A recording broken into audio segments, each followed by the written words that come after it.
কত বড় সাহস! তুই আমার ভালোবাসার মানুষের উপরে পয়রা চুপ করে শুয়ে রইছস। আরে ওই তো তুই যা, তোর কত বড় সাহস!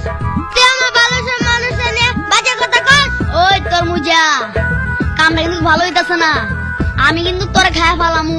ওই আমি কি বলছি আঙ্গুল চুষুমনে মানে চামচা। কি কইলি তুই? তবে রে এইখানে থাকা নিরাপদ না। আমি পালাই। ওই ওই ওই ওই ওই ওই ওই ওই ওই ওই ওই ওই ওই জরিনা!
ঘর বানামু তোর